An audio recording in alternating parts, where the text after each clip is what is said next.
Welcome to the Fifth Gate podcast. We have thrown around the idea of a podcast for years, but we finally made it happen, stuck in the truck together on a 10-hour road trip home from a horse show. Our passion is the Icelandic horse and all aspects of the worldwide community that surrounds this breed. Here, we come together as equestrian professionals to share our hardest lessons, biggest wins, and our future hopes in Icelandic horsemanship. Our conversations aim to educate, inspire, and grow all people like us who love Icelandic horses, from enthusiasts and amateurs to trainers, competitors, and field specialists. I'll go ahead and introduce Hulda. Just a small introduction, but you're a writer and a judge and an announcer and a newscaster, news anchor, and a breeder, and also just generally speaking, an educator in Icelandic horsemanship.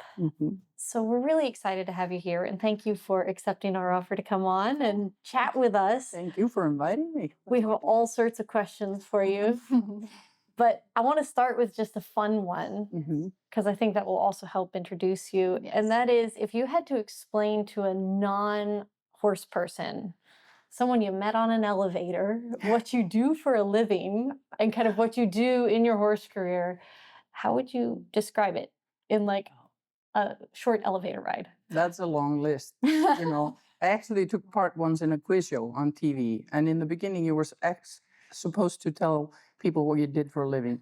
And they made so much fun of me because at the time I was like film critic, radio host, horse breeder, working, and the list just went on and on and on. And that's kind of who I am. I like to do a lot of different things. And when it comes to the horses, that's not really my main profession, but it's kind of like my chosen profession. So I do a lot of stuff with the horses on the side, mostly the judging. That takes up most of the time. And a lot of my holiday from my regular work goes into working with horses. And I've just always been fascinated with horses ever since I was a little kid. Through the years, I've worked in many different fields of horses. I worked for years for the Horse Breeding Association of Iceland, promoting the breed all over the world. And I also I've done a lot of work, like volunteer work, like for my club in Iceland and for like the National Association of Riding Clubs and things like that. So you get pretty much involved in everything. And then I've done small scale breeding for 20 some years and had some success lately. And that's fun. And that's really, costs a lot of money, but it's really, hard to stop. Passion. Yeah, it's a really passionate thing to do. But now I'm down to like one good breeding mare, and I think I'm going to keep it like that. So basically, my daytime job is working for the National Broadcasting Company of Iceland because my education is in journalism. My full-time job is to work on the radio in Iceland. And I've been a morning show host for many years. But for the last year or so, I took on a special project where I'm kind of scheduling the two radio stations that we have and planning things and monitoring. But now when I come back home, I'm on a little bit of a break now. When I come back home, I'm going to go do something new. I won't say anything now, but I will be back on the radio. So I will have a new program and hopefully have more flexibility to do horse stuff because that's just something that I have to do. I can't really not do horses. So it's a combination of working in the field of journalism and TV and radio, and then my passion for horses. And sometimes the best part is when I get to combine them. So sometimes I get to do like television projects that revolve around horses. And that's my favorite. I think that's amazing. I think that's one of the awesome parts of being in horses is there are so many roles and we need people in so many different roles. Yeah, especially people in those communication roles that actually know what they're talking about so that you can actually add value to what you are reporting on. And what we found in Iceland, because we have these, like they measure all the stuff that we put out, like they have these viewer calculations or whatever you call them. And so turns out that people watch horse programs and reporting on horses, and a lot more people than only horse people watch them and like them. So it's actually really popular stuff. So when we have something about horses on TV, the ratings go up and people just really enjoy watching the Icelandic horse. And I will be walking down the street and people will come up to me just recently. People are not horse people. And they'll be like, why don't we get more horses on TV? So they just really enjoy watching these good horses and riders. And my passion is to do that, to get more horses and horse-related sports on television, because you could tell. I mean, we had a program for a while where we were following the amateur league in Iceland, where there were just regular hobby riders competing on a regular basis. And then we would come and visit them and follow them to work and do things with them. And we had a program on every other week on television. And I heard from people, you know, in old folks' homes where they had a poster on the wall, don't forget this show is on at 10 o'clock on Wednesdays. Everyone would herd up into the living room to watch it. So, and it's great to do work like this. It's such a nice feedback, and it gives you a lot. Yeah. So we love doing that stuff. So did you think when you decided to go into journalism, was it ever a goal to combine your love of horses with the journalism career?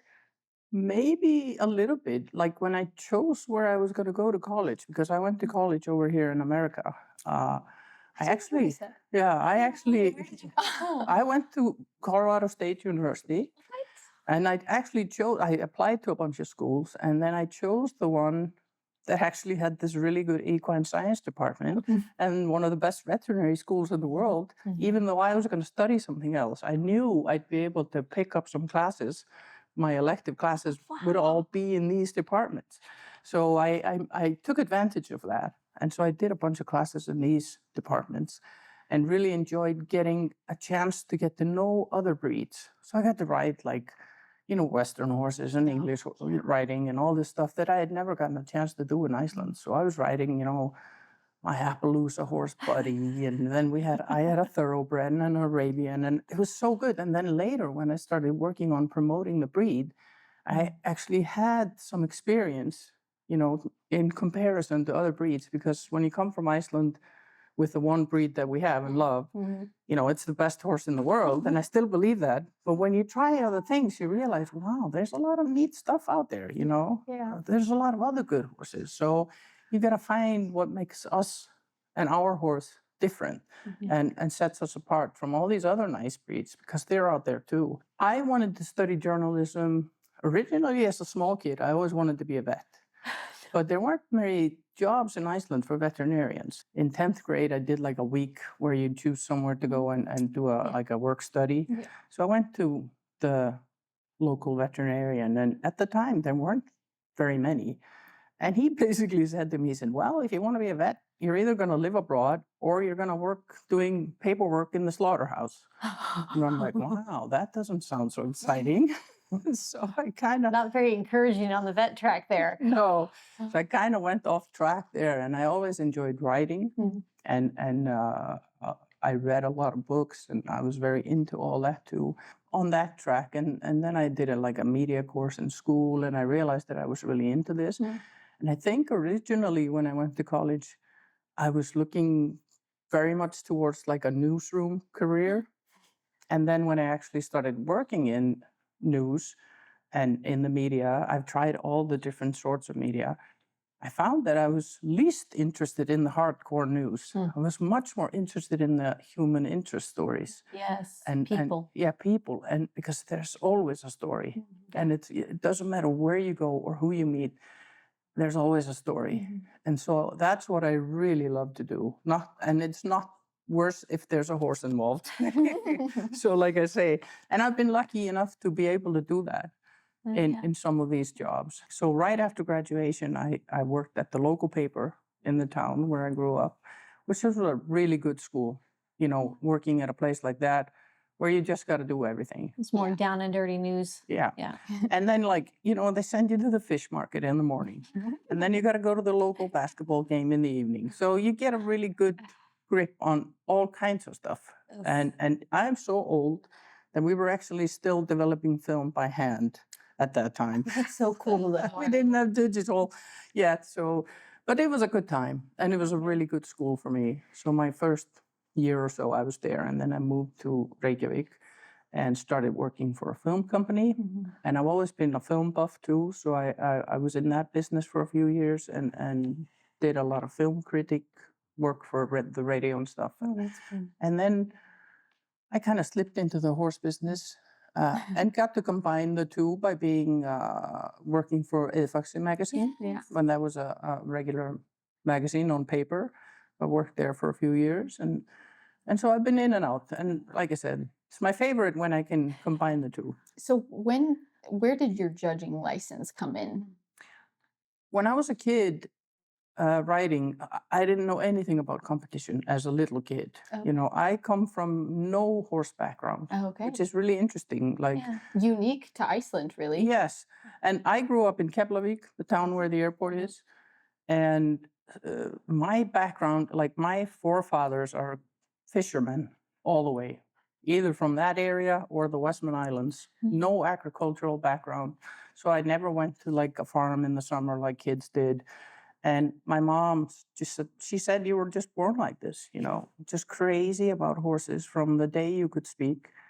And I was lucky enough to have nice neighbors who had horses, and they'd let me sort of hang around. And then the old guys in the club would let me hang around the barn, you know, and just open their doors to me. And when I was 12, my parents said, okay, it's not a bubble. You know, let's just buy a horse, you know. We can see that this is not going to go away. But I've always been there kind of on my own, doing my own thing with horses. And I never looked at competition. I didn't even know what that is. We were just riding out and having fun.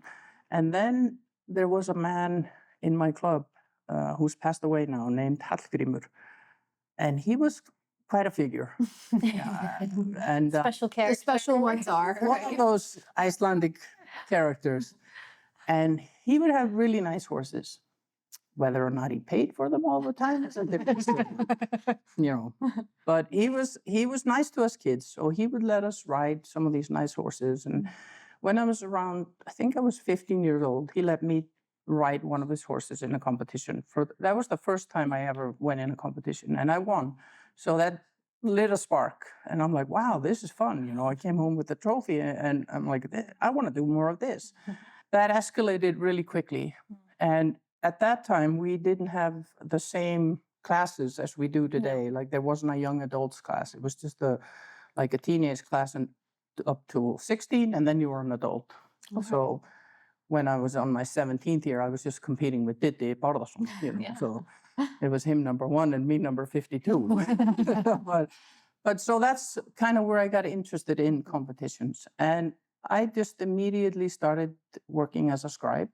Yeah. At 15 years old or so. And I just did as much as I could with that. And I think I was 20-something when I did the judges test. And some of my childhood friends had done it before me. So I was kind of following in their footsteps. I did the test in Iceland close to 30 years ago. Oh, wow. Okay. Yeah. So you've been a judge. Yeah. So I've been a judge for a long time. But I did the international test in 2008, and I had been waiting for it to be in Iceland because it's not always easy to go abroad. And I had at the time a 3-year-old and a 5-year-old, so it wasn't easy for me to go away for a long time. But I did do it there and passed. And so from then I've been judging quite a lot. And I find that if you're going to be a judge, you need to be active. So I've tried to do that. I try to judge both at home and abroad. I like to travel, so I combine that passion of mine as well with the judging, because it's not like I make a lot of money by going to some of the shows I do abroad. I could make much more money staying at home and judging for 10 hours a day. But we appreciate you flying to the US and being a part of our I love coming here. here, so that's not an issue. One of the parts of this podcast that we have is kind of a shop talk part where we talk about just your work and talk about training. But one of the questions we love to ask people is, what is the most important horse in your life or career? Good or bad? Good or bad? Oh. Because sometimes the bad ones define us just as much as the good ones, you know? Yeah, it's hard to like choose amongst your children, as they say.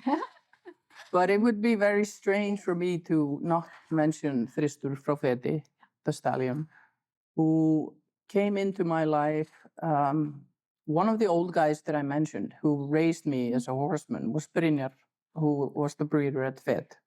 And he lived in Keflavik and still does. And he was one of these guys that would let me hang around his barn and ride with him in the car and just hang around all day. And when Thristur was shown as a 4-year-old, he got a really good score, and there was a lot of excitement about him. And people were saying he should syndicate him. And he's just an old fish exporter who breeds horses and sheep, and he knows nothing about making a syndicated business. So he asked me if I would help him out making that company. So we just got an accountant to put it all together, and I managed it for him. And I got 1 share in Thristur as a pay for doing that. For doing the management. And so originally it was like 70 shares, and 10 of them were going to be owned by the syndicate itself, and 60 were going to be for sale. But he never intended to sell all of them. He wanted to keep a majority himself. And then he's, advertised the shares for sale, and it just blew up. And all of a sudden, in a few days, he had sold like 56 shares, and he had 4 left himself. And so all of a sudden, we had a group of almost 60 people that we had to manage. All of them owned the horse. Everyone feels like they own the horse. They own this little share in it. And so for the first few years, we had this big group of owners that we needed to manage, and everyone had the right to bring 1 mare if they owned the share. And that went really well. This was a really nice group of very interested people who liked this horse. But I could feel the whole time that Brynjar never wanted to sell so much of him. So he, I think maybe 3-4 years in, he started calling people and asking if they wanted to sell it back to him, because he always wanted to own majority in the stallion. And some of the people had already bred with him then 2-3 times and didn't have very many mares. And they were like, yeah, sure. Yeah, you can buy the share back. So he would pay the same price and even offer them to bring the mare 1 more time. So it was a good deal. So he got a bunch of shares back, not all of them, but enough so that he was now a majority owner in the company. So that was fine. And for some years, we ran it like that, him being the majority owner, and then a bunch of people out there, 25 people or so owning shares. And then there's this big change in his life where he decides to sell the farm. He's getting older, and none of his family are in horses. None of his kids are going to take over. So he gets an offer. This is during the boom, everybody has money and all these rich people are buying horse farms. And so he decides to sell. And all of a sudden, Thristur doesn't have a home anymore. But he still owns his shares and the company is still there. That's how Thristur ended up in my barn. This is in 2008 or 9 or so. So all of a sudden I have this top level stallion in my barn as a riding horse. And I got to enjoy him, ride him and compete on him for a few years. I could never really take him into the competition season because he was so popular. We would always start breeding him in May and he would be out in the field in early May. But then a couple of years, 3-4 years down the road, he was always getting offers to sell him abroad. And then he gets a nice offer from somewhere and he says to me, I'm thinking about selling him. Can I, as a majority owner, just take over and decide to sell him and then pay everybody out? And then we had him in our barn for a few years, and he had become a member of our family. My little 5-year-old daughter had been riding him in a show and everything. And I'm like, we can't sell him. I don't have any money. I'm just a regular Joe. So we're thinking, how are we going to do this, And I said, give me a few days to think about this. And so I went to the bank, and I was lucky enough to have an old classmate working in the bank. And his dad was a friend of Brynjar's. They were 2 of these guys who had raised me in the barn. And I said, I got to get a loan. And he said, what do you need a loan for? I said, I got to buy a stallion. And he said, what are you going to do with the stallion? I said, I got a business plan. He's going to pay himself back. He's getting a lot of mares still. And so I have a 5-year plan. You lend me the money. And every year at the end of summer, beginning of October, I will pay once a year the payment. And I don't know if I could get this loan today, the way banks are today, but he agreed and he gave me the money. And then I called Brina and I said, "Oh, I'm going to buy your shares. So I'm buying you out." And Wow. and then I went and met him with a plastic bag full of cash. That was the old-fashioned way. And I put it on the table and we shook hands. And that's how I became majority owner of Tristur. Wow. So I got to keep him That's a in the great family. story. Yeah. And I got to keep him in the country and keep him in our family. And then as he got older, he's now 27 years old.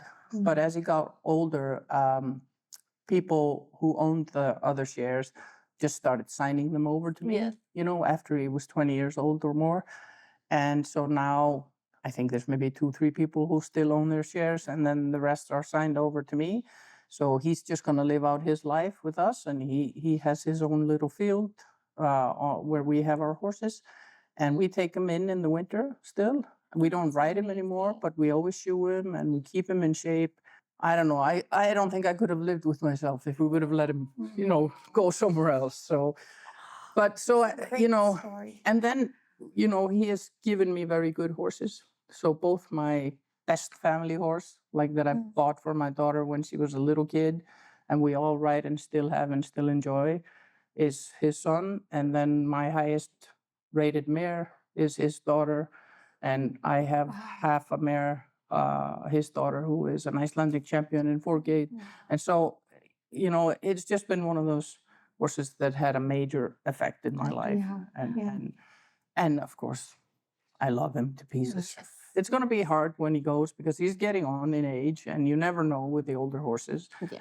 But he's had a major effect on my horse life, both as a riding horse and a breeding horse, and just a character. He's such a nice horse.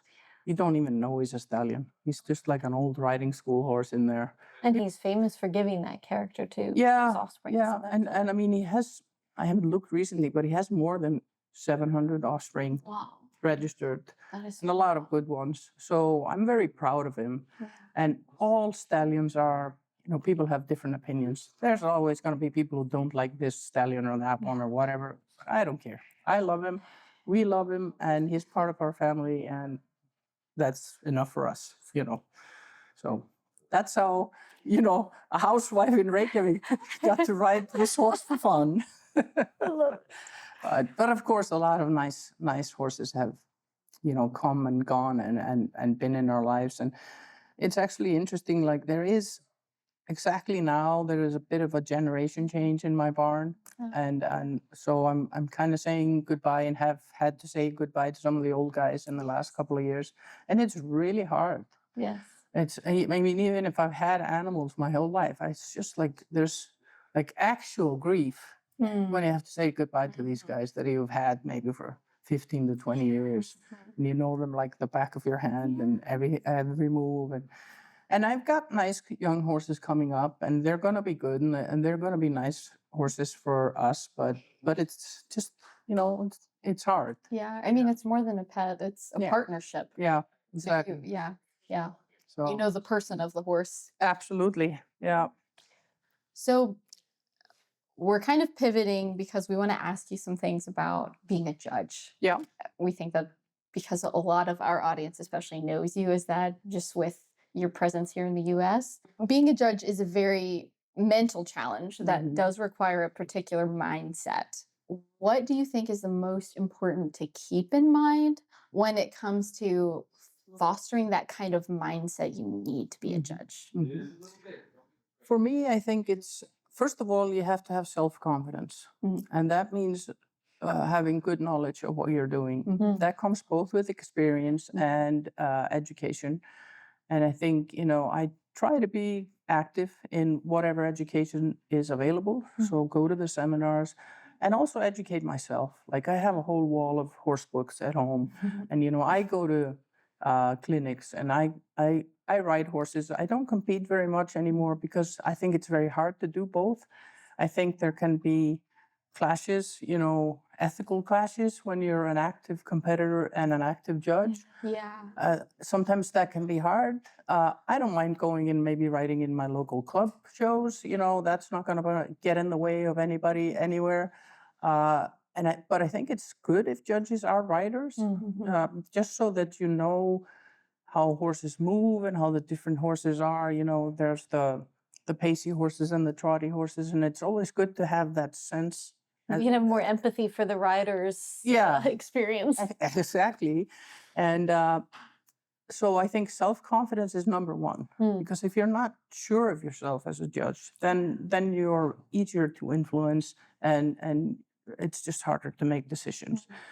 And I don't maybe have any solid advice on how you get there. I mean, I've been doing this for so long, as we talked about, that maybe that's part of it. Experience is a part of it. And that does not mean that you can't make mistakes. But if you do, then you just accept them and move on, try to learn from them. And that's why, in the sports, we have these 5 judges. And the idea is that if there is a mistake, then the highest and the lowest are taken out. And you should be fairly safe with the 3 in the middle, that you're getting a fair assessment. And then I think, especially if you're a head judge, which I do quite a lot of, then I think a mindset of moderation is good. You don't always have to be excessive in any kind of punishment or any kind of decision making. Try to be fair. I don't mean bend the rules or break the rules, but look at whatever comes up. How did it happen? What are the circumstances? And try to assess things with that in mind. I think a positive mindset is good for a judge. Come in a positive mindset and try to find the good in what you're looking at.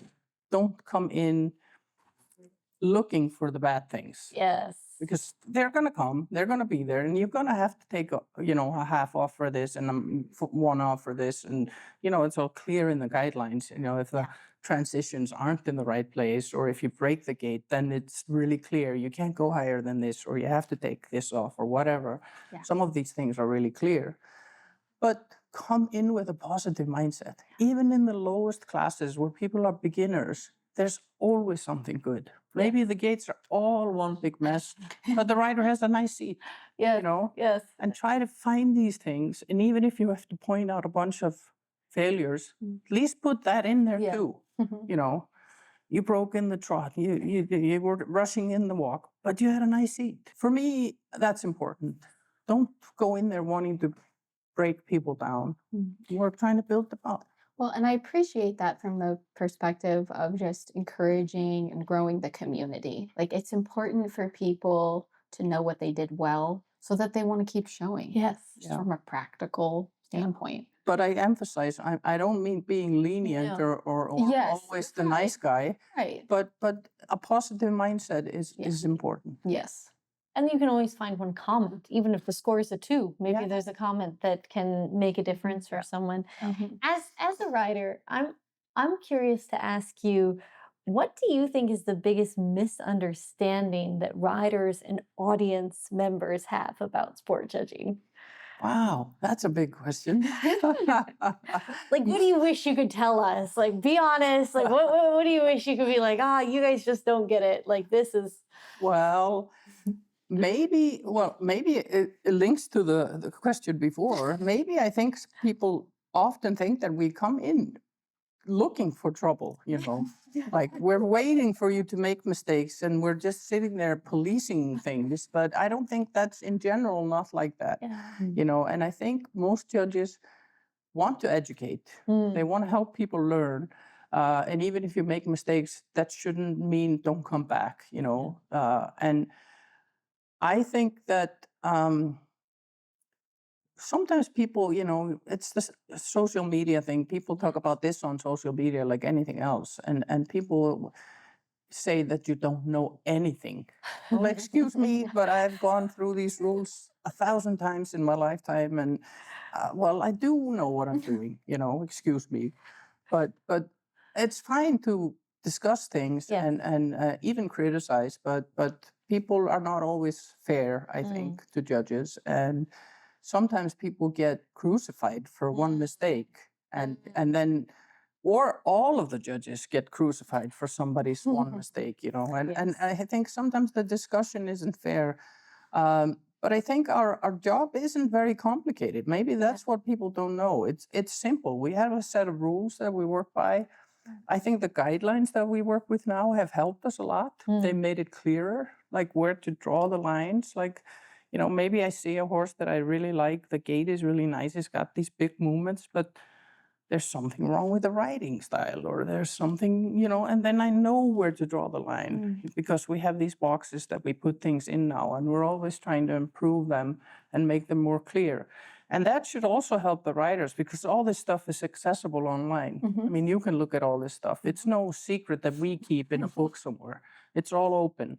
And so I don't really think there's anything that we're hiding, and people can find all this stuff. And I also believe that we should be accessible, but we also need to have some distance when we're working. So people cannot assume that they can just attack us during lunch or whatever. We need to find that sort of professional distance, but also allow people to ask questions and get information. And that's why I think the comments are so important.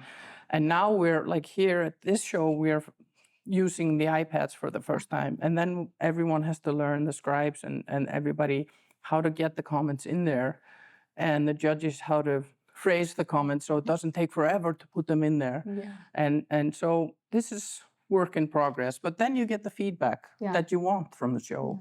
And what I like is when we do these triple world ranking shows, so I can actually see from day 1 to 2 how the comments have been picked up. And next day you see the people are doing exactly what you told them in the comments. Like, That's pretty cool. Yeah, they actually read the comments because now they're doing exactly what we pointed out. And that's what we want, you know. So it's great. I have to say, I love this for this show, how it's going into Ice Test. I was like a little kid in a candy shop when the Ice Test notification came up. You're like, your comments, whatever. I'm like, click, click, click. It's for really me, great. It's great as a writer to have that because then you can take that and mold that and move forward. And it's awesome to have it like be at a click of a button. No offense to judges' handwriting. Or No. also handwriting. or stripes. No, but what's happened in Iceland, because we have a different system there, this Sportfingur. And for some reason, Icelandic judges have never been very good at commenting. It's just not been a culture to do much commenting on paper there. And we've been using the iPads for a few years now. And because we have so many shows and so many events, it's getting hard to get people to work at these events.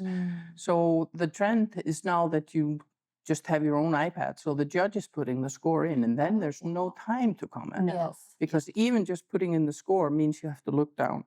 And if it's an individual class and I'm looking down to put in a 6.5, you might do a mistake right while I'm looking down. So I always want a secretary or a scribe, and not everybody agrees with that, because sometimes judges like to just be in peace and work by themselves. And some people like this system, then they don't have to keep up a discussion all day or explain things or whatever. I mean, it's just different how people like to work.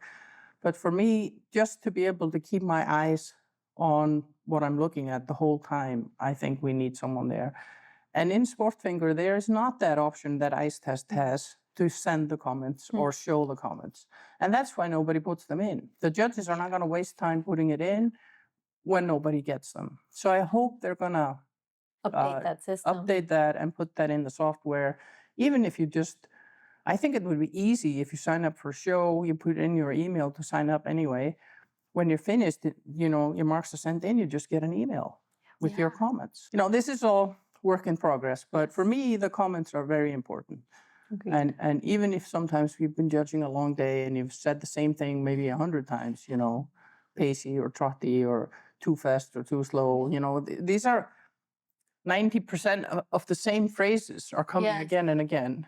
But it's important to try to get them in there because the message to the writers. To get the message there. And then also when you look at them and you see the same comments from all the judges, then it's really clear, what's going on. Absolutely.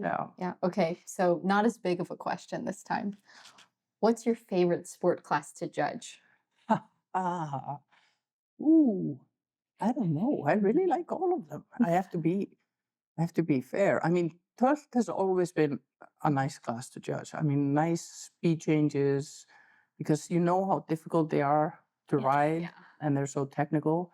But then again, a nice 5 gate as well, because when that is done really well, you know, the pace on a oval track, which is really hard, but sometimes, and then there's this discussion every once in a while, we shouldn't be doing this anymore. It's too hard for the horses, and take it out on the straight track. And then you see someone doing an amazing job. You go somewhere to Sweden, and there's a 16-year-old girl who just does an amazing, you know, oval track pace, and you're like, yes, you can do it, you know? So I think they are all nice, you know, and I'm glad. One of the things I like here in America is also the versatility in classes. And you added a bunch of classes that we don't have in the 5 rules. And I like that because it's opening doors to riders who are maybe beginning or have horses that are not experienced. And I think we should be doing more of that in all countries, because otherwise we're splitting people into kind of like trail riders and show riders, but you can easily be both. You don't have to be top level show rider or only trail rider. There's so much in the middle. And I really liked, like here when we were doing the obstacle course, there you had people really doing brilliant stuff, you know, that maybe aren't the best in the gated classes, but they were really good there. And you could see a nice bond between horse and rider. So, but I think as a judge, a really nice top level 12th class is good, fun to judge. But they're always interesting, you know. Some of our listeners may not know this about you, but you're also an announcer.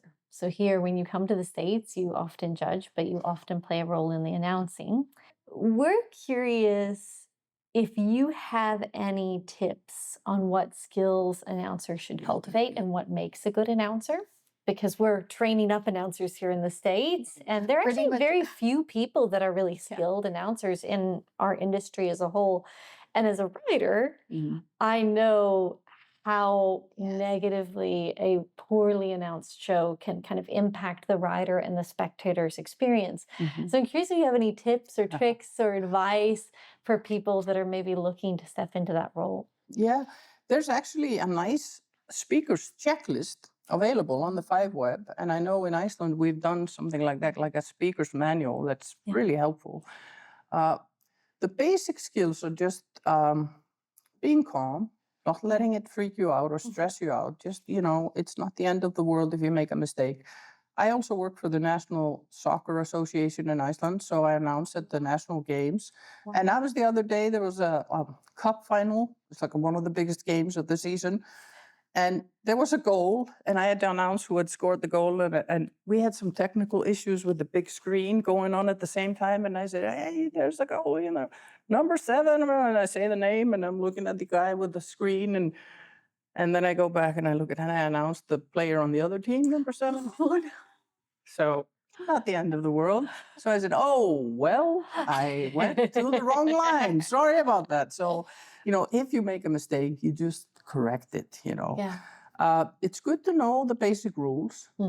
And I find it very helpful, like here in America at the shows I've been to here, there's usually always a folder that has all the class listings, and it has like says how to write each class. And like even still today, I don't know these things by heart. You know, I don't remember what's a V5 and a T3. You know, it's good to have it. So you just, and then you just read through, make sure, you know, is it a preliminary or a final? How are we going to do this? If you're using the timer, you know, practice with that a little bit. Sometimes the timer is a little long, I find.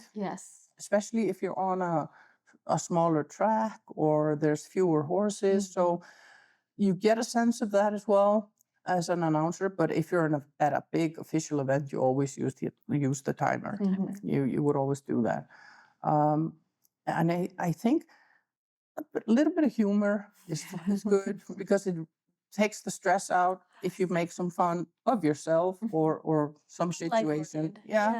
And so just, you know, be relaxed. Be clear, you know, speak loud without screaming, you know, but make sure that people hear what you're saying. And don't speak too much. You know, you don't have to talk all the time. Like if you're at a big event, it's fine if you leave room for people to talk to each other in the stands. You know, you don't have to fill each moment of noise.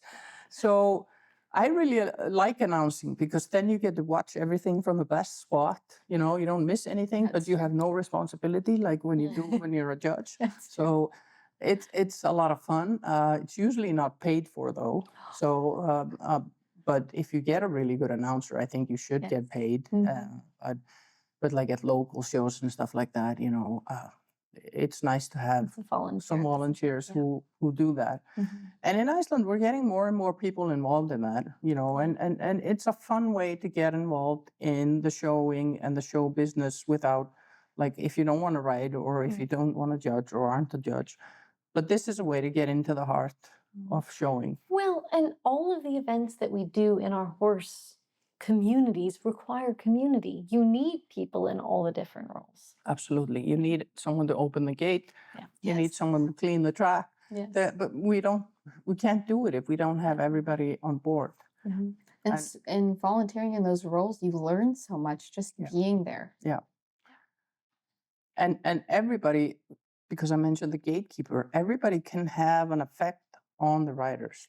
Like if you open the gate with a smile and you say good luck when somebody goes in, you can actually decrease the stress level of whoever's entering. So it's just really, like I said before, and I don't mean fake smiles or stuff like that, but just try to make it a positive experience. You know, we're here, we're enjoying this little horse together.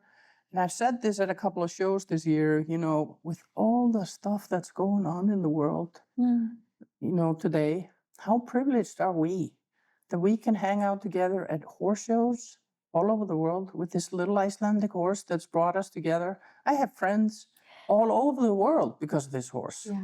You know, I've gotten to go to places that I would have never seen in my life because of this horse, you know, and I think sometimes we could focus more on this, you know, be a bit more grateful and happy instead of getting stuck in some politics and you know, arguing about things that don't really matter at all, you know, if you look into it. We're moving on to our favorite section of questions.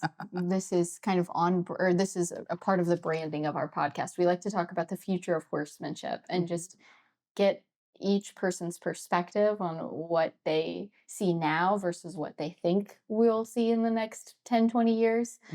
So the first question, this one's a little controversial.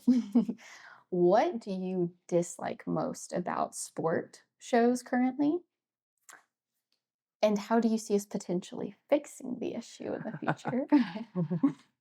Well, I actually think our breed is in many ways much better than other breeds. I completely agree. Because I think if you get a peek into other horse industries like racing and some of the top level dressage, and if you just follow those industries, it's a completely different world. And I think the key is money. And I think while our business, yes, there are some really valuable horses in our business, but it's a completely different business than racing or dressage. And I think,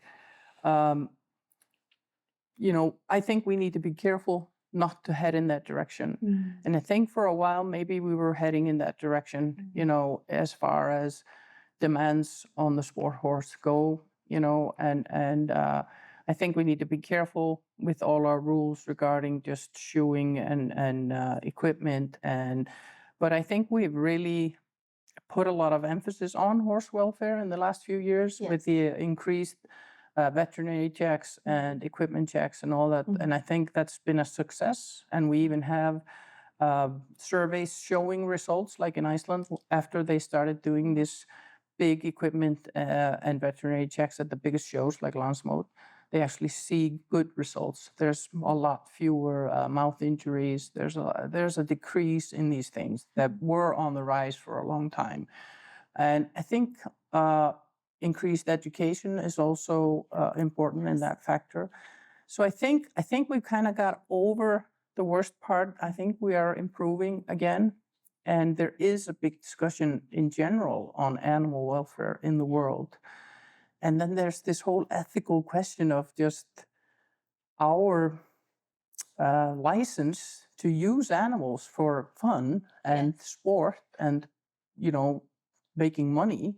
That's a whole other bigger question. It's not just about sport shows. It's about just using horses as a means to make money and all that stuff. So, and I think we need to be careful, and we need to try to be ahead of the discussion, not try to just defend ourselves always somewhere when something comes up. And we need to take a part in that.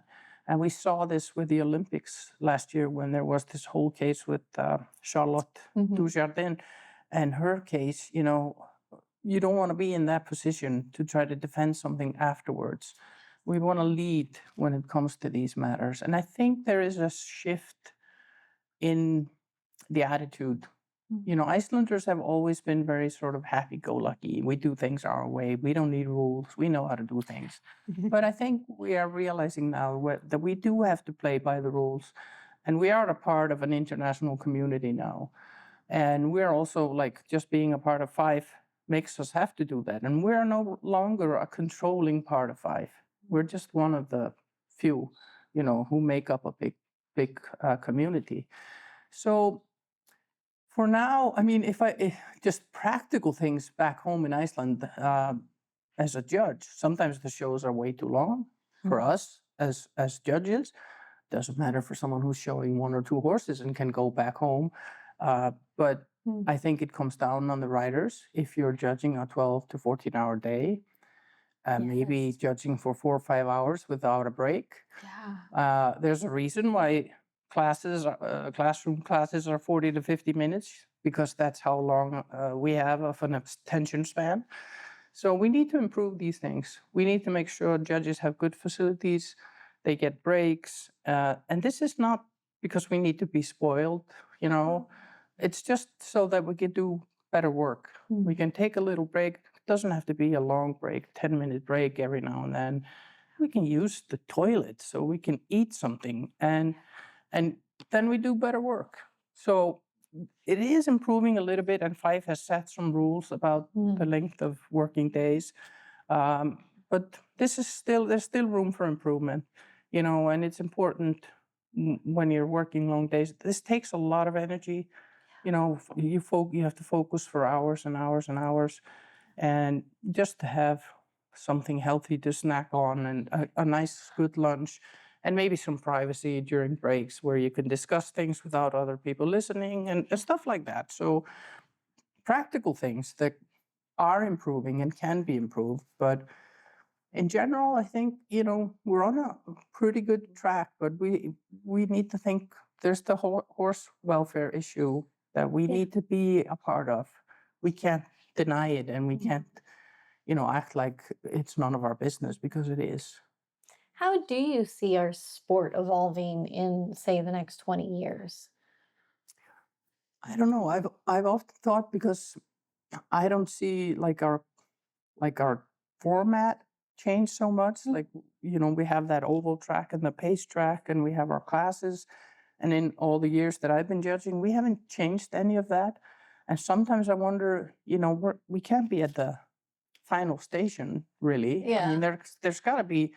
So, is the speed changes the right way to judge the dolt, or is it maybe not a very horse-friendly method? Should we do it one at a time, so we're not always missing whoever's behind us? If you got finals going or something, So I think we need to be open to looking at that.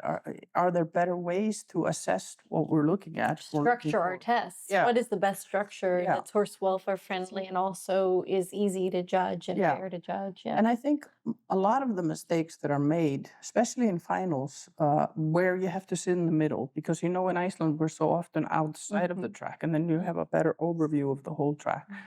But in most other places, like in Europe, there's not room to sit outside the track. You just have to be in the middle. And all the indoor competitions, you have to be in the middle. And you have a final, and there's 6 horses, and you don't have ice in the back of your head. There's just no way you can see what's happening. And then I'm judging this guy and somebody breaks gate behind me and I just don't see it. Yeah. And yes, it's part of the game, but that's when everybody goes crazy. Yes. Yeah. So you wonder, maybe is there a different format to do this?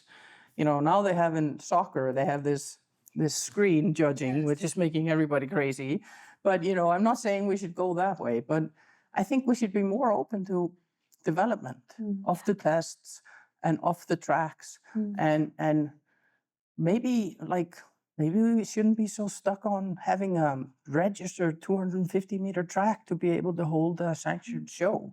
Can we do it out in the field? I think we should be more creative, maybe, and be able to look further ahead. As it evolves. I don't think when we've asked that question, someone has really taken it so out of the box. And so I hadn't even considered like not on an oval track or not, or speed changes looking completely different. Yeah. Yeah. Yeah. But it's true. It is true. It is kind of wild that we are so similar for so many years, right? Like I grew up in this. I've been in this since I was 7 years old. It's still the same tests, really, with very minor changes that are usually cause a lot of drama as we change them, right? So it will be interesting in the next 20 years. Do we see some bigger shifts in just kind of the structure of the competitions? Yeah. Yeah. And I think also, just for fun, is I think the sport format as we have it today comes from Europe and basically comes a lot from other classical horsemanship. Yeah. It doesn't really, like, what I like about a lot of the Western riding is that it has its roots in a workhorse. You're honoring a tradition of something that the horse used to do as a farm horse, or a horse that was herding cattle or cutting cattle or something, and now it's competing in these skills. We don't really, maybe Geirsdóttir a little bit, where we're honoring the fast and strong traveled horse, but sometimes I kind of miss that. We don't have that connection to the past in Iceland in a competition. I don't know if it should be more endurance racing or what it could be, but sometimes I would like to. Look like? Yeah, because I think one of the challenges there is the Icelandic horse is so much about nature. It lives in nature. It's ridden out in nature. There's so much nature, and it's kind of, I'm imagining judges like driving in little go-karts alongside you as you like ride. I don't know, but I think that's maybe the challenge is that you're trying to take something that's really hard to quite package because it's very much a traveling horse, a riding horse, Free spirited. Yeah. How do you judge that? How do you assess that? Yeah. In a structured way. Yeah, absolutely. Yeah, that's good. So going back to the topic of social license to operate, to what value do you think horses have for humans and humans have for horses in society now and moving forward? Yeah. Well, one of the things we were just discussing is how horses are incredibly important. And by that, I don't mean as animals that we use for fun, sport, or making money, but as like caregivers and healers. And you've seen broken children who get to work with horses, and the elderly.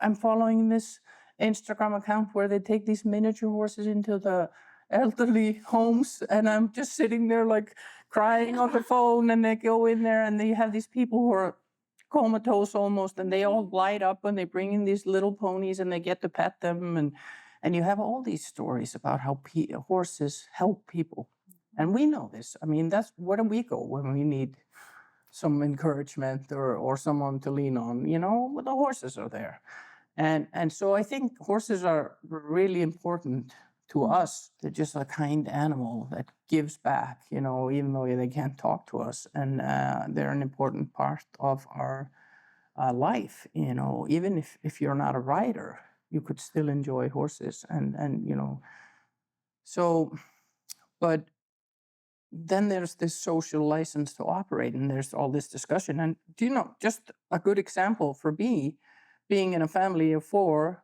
where 3 of us are probably over any limit of weight to ride horses compared to the discussion of many people. And then the fourth person is slim but very tall.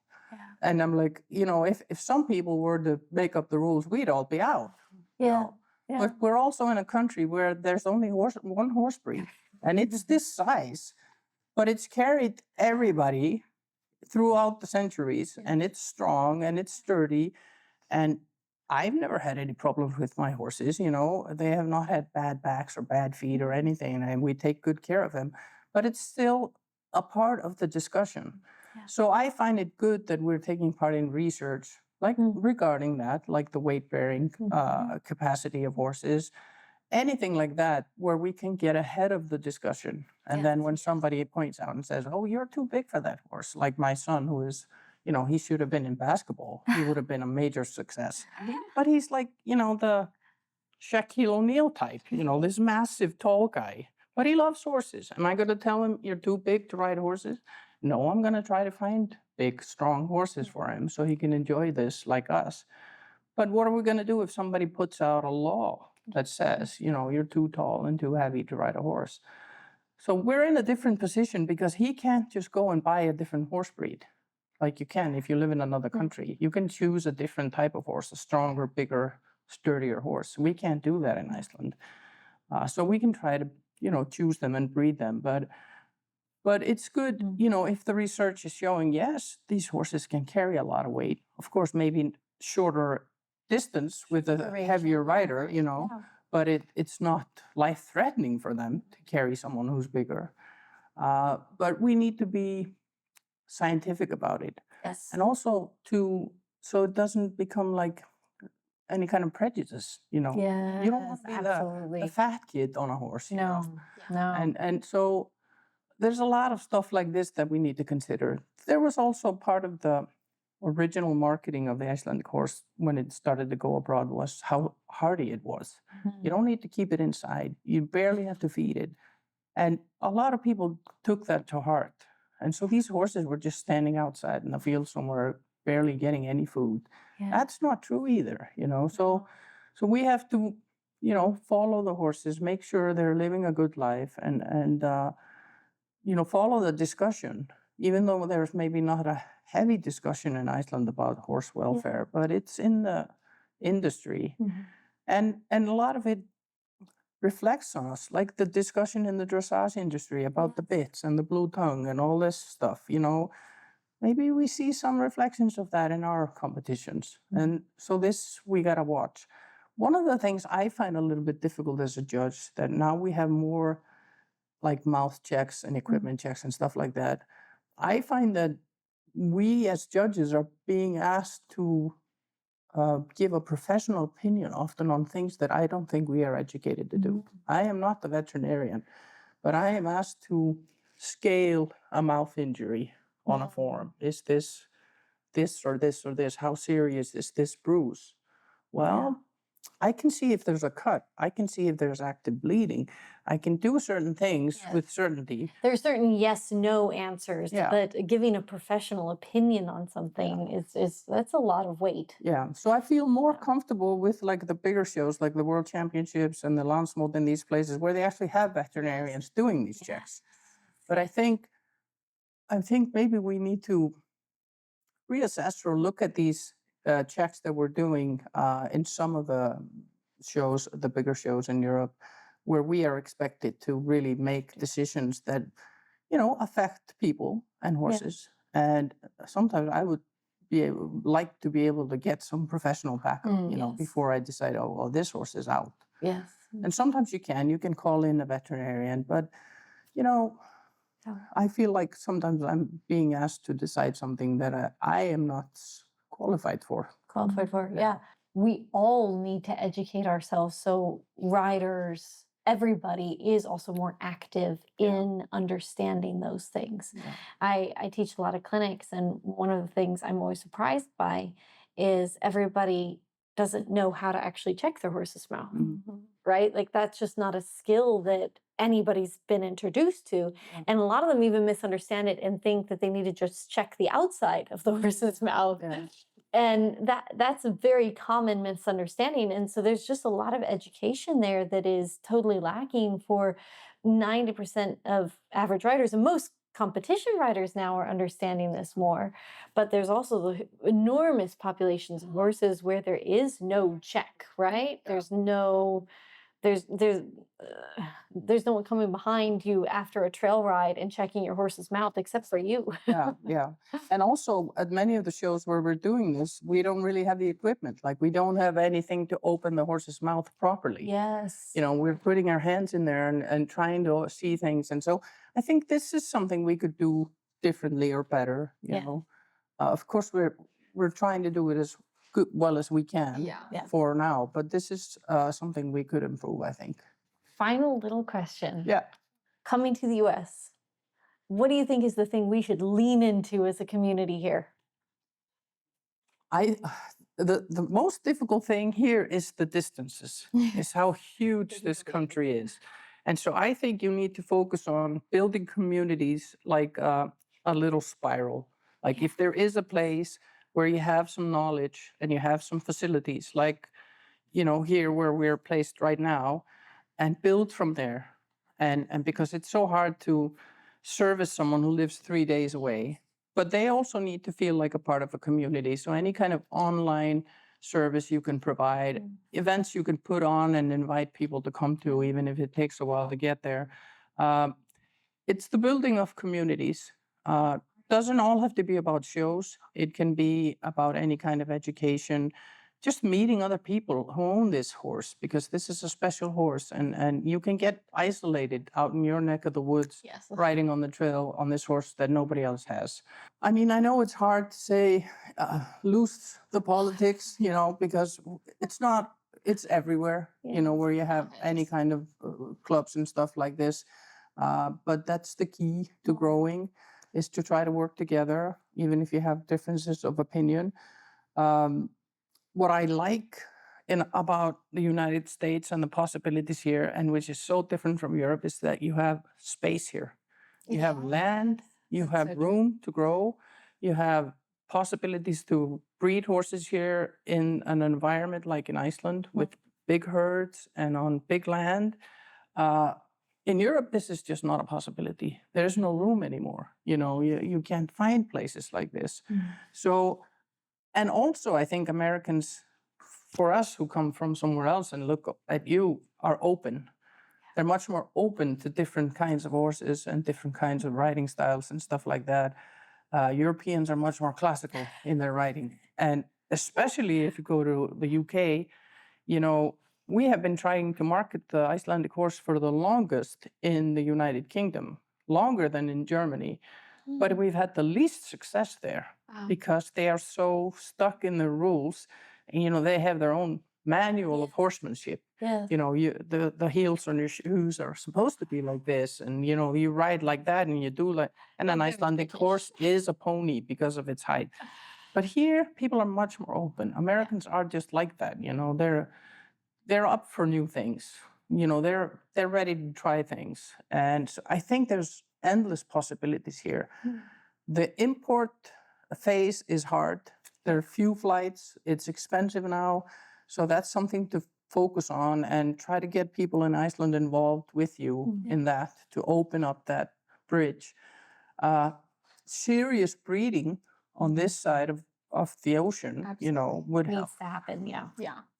Help your own judges get involved in events, because I mean, as much as I love coming here, and I hope I get chances to do that, but you know, to build up little events and do more, it's good to have judges Needs who to be live read here. through, Yeah, yeah. and you come through like that, and I kind of feel like there was a lot going on for a while, and then it slowed down. It feels like that now, but there are some nice places where things are going on, and like I say, I think it's easiest to try to build from there, like in a little spiral, and make the circle bigger and bigger. And then when you're lucky enough that you can start connecting the circles in certain areas, then you can really start doing things. But I am so impressed by people like here who drive for days to take part in these events.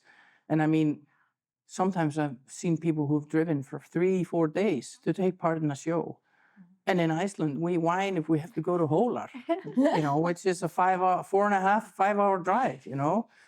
And so I think, there's a lot of opportunities here.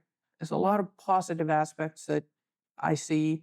It's not all going to be easy, but I think there's no reason to give up. And I think the Icelandic horse could be huge in America. But for that to happen, of course, you need people. And you're lucky enough to have a handful of people who have gone and studied this horse and can distribute the knowledge here. You need much more. Yeah. Because you can't do it on your own. It's a whole continent, But You need an army. yeah, you need an army. And so just keep on trucking. Yeah. Well, thank you so much, Hulda, for Thank taking you. the time to let us berate you with questions. Especially after a long day of judging. Yeah. 2 long days of judging. 2 long days. Got one more. Yeah, and we've learned so much about you, so much that I didn't know. There's a lot more. Yeah. We also opened up some really neat conversations that I'm excited to think about more. Thank you for listening to the Fifth Gate podcast. I know you've heard this on other channels, but it really is so important that you like and subscribe on whatever platform you're listening through, or all of them for that matter. We would also love to hear from you on social media. So please send us ideas, suggestions. Let us know what you're enjoying right now so we can continue to make content you want to watch and hear. Thank you again for your support, and we will see you next time on the next episode of the Fifth Gate Podcast.